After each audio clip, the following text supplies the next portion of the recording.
Hello students welcome to my SM studio YouTube channel. तो आज আমি পঢ়িম তোমালোকৰ ক্লাস 6 ৰ অসমীয়া বিষয়ৰ যেটো তোমাৰ কিতাপ আছে নতুন কিতাপ উম্মেদ যেটো তোমাৰ নতুন কিতাপ আছে তাৰে তোমালোকৰ পাৰ্ট 10 চ্যাপ্টাৰ নাম্বাৰ 10 লক্ষ্মীনাথ বেজবৰুৱাৰ সৈতে সাক্ষাৎকাৰ। তোমালোকৰ এই চ্যাপ্টাৰটো মই তোমালোকক আজি এইখন ভিডিঅ'ত আলোচনা কৰাই দিম, ঠিক আছে।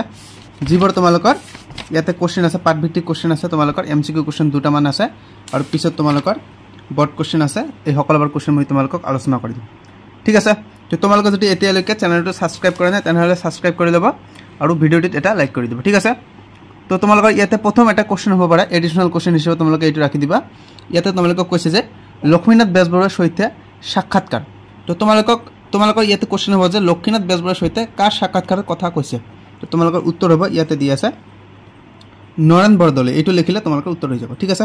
যে লক্ষ্মীনাথ বেজবৰুৱাৰ সৈতে কোশ্চেন কি হ'ব তোমালোকৰ যে লক্ষ্মীনাথ বেজবৰুৱাৰ সৈতে কাৰ সাক্ষাৎ হৈছিল বা লক্ষ্মীনাথ বেজবৰুৱাক কোনে সাক্ষাৎ কৰিছিল। তো তোমালোকৰ উত্তৰ হ'ব নৰেন বৰদলৈ এইখিনি, ঠিক আছে। তাৰপিছত তোমালোকৰ ইয়াতে আন এটা এডিশনাল কোশ্চেন হ'ব, অতিৰিক্ত কোশ্চেন ইয়াতে দি আছে জয়মতী প্ৰথম অসমীয়া কথাছবি। তো তোমালোকৰ কোশ্চেন হ'ব পাৰে যে প্ৰথম অসমীয়া কথাছবি কোনখন, ঠিক আছে। কি কোশ্চেন হ'ব যে প্ৰথম অসমীয়া কথাছবিটো কি, উত্তৰ হ'ব জয়মতী, ঠিক আছে। তো এতিয়া আমি তোমালোকৰ পাঠভিত্তিক কোশ্চেন আলোচনা কৰিম। প্ৰথমতে তোমালোকক দিছে ইয়াতে ক্ৰিয়াকলাপ দিছে তোমালোকৰ পাঠভিত্তিক, এইটো কৈছে যে তলত দিয়া প্ৰশ্নসমূহৰ শুদ্ধ উত্তৰটো বাছি উলিয়াই সঠিক বৃত্তটো পূৰ কৰা।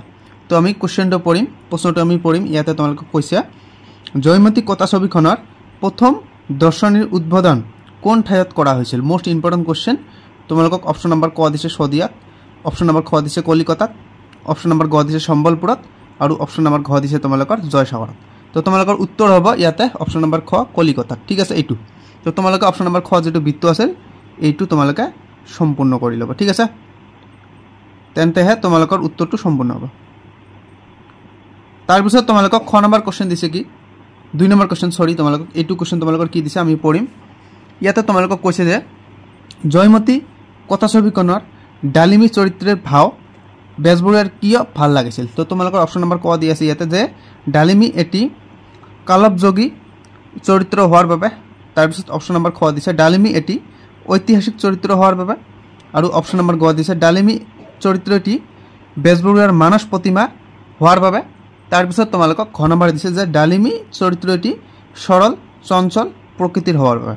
তো তোমালোকৰ ইয়াতে উত্তৰ হ'ব অপশ্যন নম্বৰ খ গ, এইটো তোমালোকৰ শুদ্ধ উত্তৰ যে ডালিমী চৰিত্ৰটি বেজবৰুৱাৰ মানস প্ৰতিমা হোৱাৰ বাবে। তো তোমালোকে অপশ্যন নম্বৰ যেটো খ বৃত্ত গ বৃত্ত আছে এইটো তোমালোকে সম্পূৰ্ণ কৰি দিবা, ঠিক আছে। এইটো তোমালোকে সম্পূৰ্ণ কৰি দিবা। তাৰপিছত তোমালোকক 2 নম্বৰ কোশ্চেন দিছে ইয়াতে যে তুমি ওপৰৰ দ্বিতীয় প্ৰশ্নৰ উত্তৰটো কিয় শুদ্ধ বুলি বাছি ল'লা, তোমাৰ লগৰীয়াৰ সৈতে আলোচনা কৰি কোৱা। কোশ্চেন নম্বৰ 2 টো মই আকৌ এবাৰ পঢ়িম। ইয়াতে তোমালোকক কৈছে যে তুমি ওপৰৰ দ্বিতীয় প্ৰশ্নৰ উত্তৰটো কিয় শুদ্ধ বুলি বাছি ল'লা, তোমাৰ লগৰীয়াৰ লগত আলোচনা কৰি কোৱা। তো উত্তৰ হ'ব ইয়াতে যে মই গ নম্বৰ যেটো তোমাৰ কোশ্চেন আছিল ডালিমী চৰিত্ৰটি বেজবৰুৱাৰ মানস প্ৰতিমা হোৱাৰ বাবে এই উত্তৰটো বাছি লৈছোঁ। কাৰণ বেজবৰুৱাৰ বাবে ডালিমী কেৱল এটা নাটকৰ চৰিত্ৰ নহয়, বৰঞ্চ তেওঁৰ মনৰ আদৰ্শ নাৰী হিচাপে এই চৰিত্ৰখন গঢ়ি তোলা। বেজবৰুৱাৰ লেখনিত ডালিমী নিৰ্ভীক, সাহসী, ধৰ্মনিষ্ঠ আৰু স্বামীপ্ৰেমিক ৰূপে প্ৰতিফলিত হয়। এই সকলো গুণেৰে ডালিমী বেজবৰুৱাৰ চিন্তাধাৰাৰ প্ৰতীক আৰু মানস প্ৰতিমা হৈ উঠে, ঠিক আছে। তাৰপিছত তোমালোকক 3 নম্বৰ কোশ্চেন দিছে যে তলৰ প্ৰথম মেঘ টুকুৰাত থকা শব্দবোৰৰ অৰ্থ দ্বিতীয় মেঘ টুকুৰাত দিয়া আছে।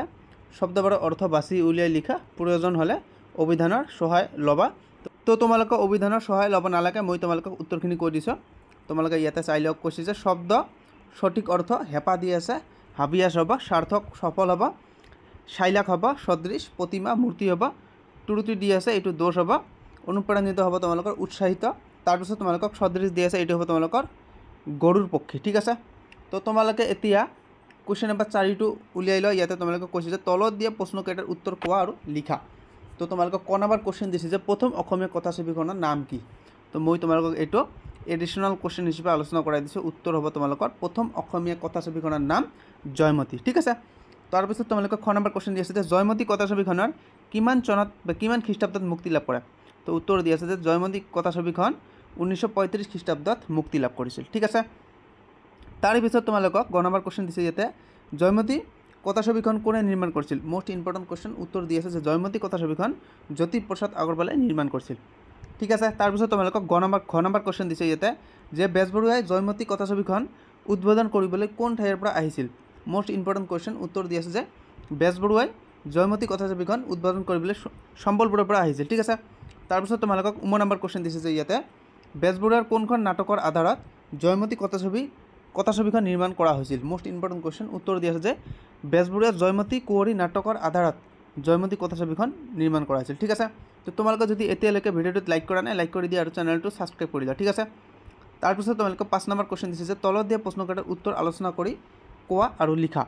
তো প্ৰথমটো কোশ্চেন তোমালোকক ইয়াতে কৈছে যে জয়মতী ফিল্মৰ ডালিমী চৰিত্ৰীয়ে বেজবৰুৱাৰ সপোন কেনেদৰে দিঠক কৰিলে? ঠিক আছে, তো তোমালোকৰ উত্তৰ দি আছে ইয়াতে লক্ষ্মীনাথ বেজবৰুৱাৰ নাটকখন সৰহভাগ মানুহ আৰু তেওঁলোকৰ চৰিত্ৰ ঐতিহাসিক, কিন্তু ডালিমী সম্পূৰ্ণৰূপে তেওঁৰ মানস প্ৰতিমা। তেওঁহে কেতিয়াবা ভবা নাছিল যে ডালিমীক তেওঁৰ মানসপটৰ বাহিৰে কেতিয়াবা ইহজনমত দেখিবলৈ পাব, কিন্তু জয়মতী ফিল্মৰ ডালিমীয়ে তেওঁ সপোন দিঠক কৰিলে। এইখিনি লিখিলে তোমালোকৰ উত্তৰ হৈ যাব।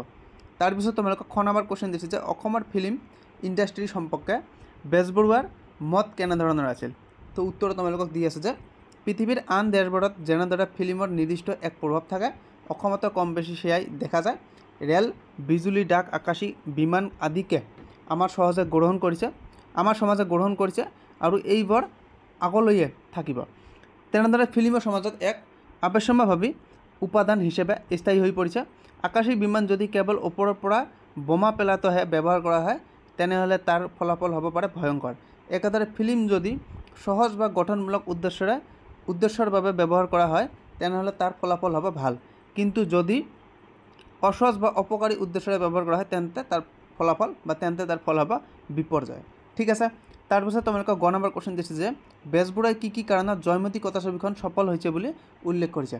তো উত্তৰ দি আছে তোমালোকক প্ৰথমটো, বেজবৰুৱাই এইকেইটা কাৰণত কথা ছবিখন সফল হৈছে বুলি উল্লেখ কৰিছে। তো প্ৰথমটো কাৰণ হৈছে যে নাটকখনৰ কাহিনী চৰিত্ৰ বেজবৰুৱাৰ মানসপটৰ সৈতে মিল খাইছে। দ্বিতীয়টো দিছে তোমালোকক অভিনেতা অভিনেত্ৰীৰ অভিনয় প্ৰভাৱশালী হৈছে। 3 নম্বৰ দিছে তোমালোকক জ্যোতিপ্ৰসাদৰ ধন, শিক্ষা আৰু শিল্প চেতনাই ফিল্মখনক সাৰ্থক কৰিছে। তাৰপিছত চতুৰ্থটো দিছে ইয়াতে তোমালোকক অসমীয়াৰ দ্বাৰাই অসমীয়াৰ বাবে ফিল্ম নিৰ্মাণ হৈছে। তাৰপিছত তোমালোকক 6 নম্বৰ কোশ্চেন দিছে কোনে কাক কৈছিল লিখা। নম্বৰ কোশ্চেন দিছে যে অসমত অসমীয়াৰ দ্বাৰাই আগেহে নোহোৱা নপজা এনে এটা কাৰ্য চাবলৈ মোৰ বৰ হেঁপাহ হৈছিল। উত্তৰ হৈছে তোমালোকৰ লক্ষ্মীনাথ বেজবৰুৱাই নৰেন বৰদলৈক কৈছিল। ঠিক আছে, তাৰপিছত তোমালোকক নম্বৰ কোশ্চেন দিছে যে ফিল্ম সম্বন্ধে নানা মুনিৰ নানা মত, এইখিনি কথা কোনে কাক কৈছিল? তো তোমালোকৰ উত্তৰ হ'ব নৰেন বৰদলৈয়ে লক্ষ্মীনাথ বেজবৰুৱাক কৈছিল।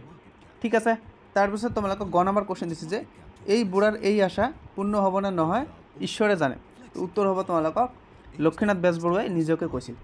ঠিক আছে, তাৰপিছত তোমালোকক 7 নম্বৰ কোশ্চেন দিছে ইয়াতে যে গৰুণ্ডৰ উৰাও দেখি টিপচিয়ে যদি ভাবে যে মই তেনেকৈ উৰিব নোৱাৰা, যেতিয়া টিপচি উৰাও মাৰি লোকৰ হাঁহিয়তৰ পাত্ৰ নহওঁ, তেন্তে টিপচিয়ে ভুল কৰিব। শিক্ষকৰ সহায় লৈ কথাষাৰৰ তাৎপৰ্য ব্যাখ্যা কৰা।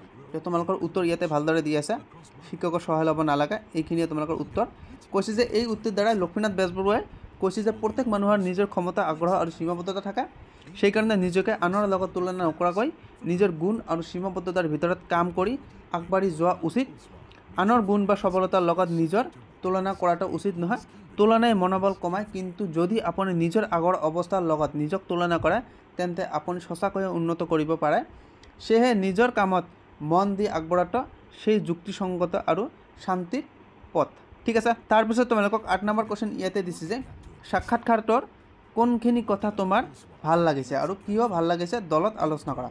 তো উত্তৰ দি আছে যে সাক্ষাৎকাৰটোৰ ভিতৰত মই যি কথাবোৰ পঢ়ি ভাল পাইছোঁ, তাৰে ভিতৰত আটাইতকৈ অধিক ভাল লগা অংশ হ'ল যেতিয়া ব্যক্তিয়ে নিজৰ জীৱনৰ সংগ্ৰাম আৰু পৰিশ্ৰম বিষয়ে সঁচা কথাবোৰ আগবঢ়াইছিল।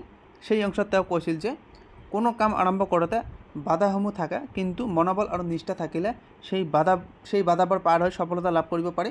এই কথাবোৰ শুনি মোৰ ভিতৰত আত্মবিশ্বাস আৰু অনুপ্ৰেৰণা জাগি উঠিল। ঠিক আছে, ইয়াৰ পিছত তোমালোকে কিতাপত পেজ নম্বৰ 103 বাহিৰ কৰি ল'বা। তোমালোকৰ তাতে দিছে যে ভাষা অধ্যয়ন, তোমালোকে জানো অহাখিনি পঢ়ি ল'বা। মই তোমালোকক 9 নম্বৰ কোশ্চেনৰ উত্তৰখিনি আলোচনা কৰাই দিম। কৈছে যে 9 নম্বৰ কোৱেশ্চন তোমালোকক কৈছে যে ওপৰৰ উদাহৰণৰ অতঃগড়তা বিচাৰ কৰি তলত দিয়া শব্দবোৰৰ শুদ্ধ ৰূপটো লিখা। তো প্ৰথমতে তোমালোকক ধৰণ কৈছে, মৰণ কৈছে, বিশেষণ কৈছে, বিষম কৈছে, মসৃণ আৰু মৃণাল কৈছে। তো তোমালোকৰ উত্তৰ ইয়াতে দি আছে। ধৰণ মানে হৈছে তোমালোকৰ হ'ব ইয়াতে ধৰণ, দন্ত্য মধ্যাহ্ন হ'ব, মৰণটো দন্ত্য মধ্যাহ্ন হ'ব, তেনেকুৱা ধৰণে একেই হ'ব। বিশেষণ ইয়াতে অকল দন্ত্য মধ্যাহ্ন হ'ব। ঠিক আছে, তোমালোকে এইবাৰ ভালদৰে চাই ল'বা। তাৰপিছত তোমালোকক 10 নম্বৰ কোৱেশ্চন কৈছে যে তলত থকা শব্দবোৰৰ নত্যবিধি অনুসৰি বিশেষণ কৰি CPT তালিকাখনৰ উপযুক্ত ঠাইত বহোৱা। তো তোমালোকক ইয়াতে বাকচত কেইটামান শব্দ দিয়া আছে, সম্ভাষণ, কাৰণ, তোষণ, এইবোৰ তোমালোকে পঢ়ি ল'বা। এইখিনিত তোমালোকক বহুৱাব কৈছে, মই তোমালোকক এইখিনিত বহুৱাই দিছোঁ। তোমালোকক ইয়াতে দিছে ৰি থকাৰ বাবে, ৰ থকাৰ বাবে আৰু মধ্যাংশ থকাৰ বাবে। তোমালোকৰ ইয়াতে উত্তৰখিনি দি আছে, তীৰ্ণ দি আছে, ঋণ দি আছে, তাৰপিছত তোমালোকক ধৰণী দি আছে, আৰু তোমালোকক ৰ থকাত ইয়াতে দিছে যে কাৰণ, ধৰণ, প্ৰাণ, ঘ্ৰাণ, কৰ্ণ, আৰু মধ্যাংশ থকাত তোমালোকক দিছে তোষণ, ভূষণ, সম্ভাষণ। এইখিনি তোমালোকে পাবা। তাৰপিছত তোমালোকক 11 নম্বৰ কোৱেশ্চন দিছে যে আৰ্হিত দেখুওৱাৰ দ্বাৰা তলৰ বাক্য কেইশাৰীত ভাৱ বহাই লিখা।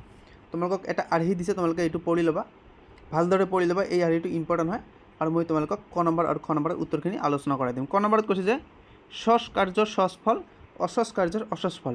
তো তোমালোকৰ ইয়াৰ উত্তৰ হ'ব যে এই বাক্যটো বুজায় যে যি কাম মনোযোগ, পৰিকল্পনা আৰু যত্ন সহকাৰে কৰা হয় তাৰ ফল সদায় উৎকৃষ্ট হয়, আৰু যদি কোনো কাম কৰাতে অভিমানেৰে কৰা হয় তেন্তে তাৰ সদায় বিফল হয়। ঠিক আছে, খ নম্বৰত তোমালোকক দিছে যে ৰাইজে নখ জোকাৰিলে নৈ বয়। এই কুৱেশ্যনটো ইম্পৰ্টেণ্ট আছে, তোমালোকে এইটো ভালদৰে চাই ল'বা, স্ক্ৰীণত দিয়া আছে, তোমালোকে ভালদৰে চাই ল'বা। ঠিক আছে, তাৰপিছত তোমালোকক 12 নম্বৰ কুৱেশ্যন কৈছে যে আই দেই সন্ধিকৈ বিষয়ে বিভিন্ন উৎসৰ পৰা তথ্য সংগ্ৰহ কৰি লিখা। এইখিনি তোমালোকৰ নালাগে, তোমালোকৰ উত্তৰ ইয়াতে দি আছে, তোমালোকে এইটো চাই ল'বা, নালাগে, এইটো ইম্পৰ্টেণ্ট কুৱেশ্যন হয়। তোমালোকৰ 13 নম্বৰ কুৱেশ্যনটো ইম্পৰ্টেণ্ট আছে। 13 নম্বৰ কুৱেশ্যন দি আছে যে শব্দজালখন মনোযোগেৰে চোৱা আৰু তাৰ পৰা অৰ্থপূৰ্ণ শব্দ বিচাৰি তলত দিয়া খালী ঠাইসমূহ পূৰণ কৰা। প্ৰয়োজন হ'লে পাঠকৰ সহায় ল'বা। তোমালোকে বাকচত কেইটামান তোমালোকক ইয়াতে বৰ্ণ দি আছে, তোমালোকে এইবাৰ চাই ল'বা। ক নম্বৰত তোমালোকক কৈছে যে পুৰাণ সম্বন্ধীয় হ'ব তোমালোকৰ পৌৰাণিক। তাৰপিছত খ নম্বৰ দিছে তোমালোকক ইতিহাস সম্বন্ধীয় বা ইতিহাস সম্পৰ্কে দি আছে, ঐতিহাসিক হ'ব।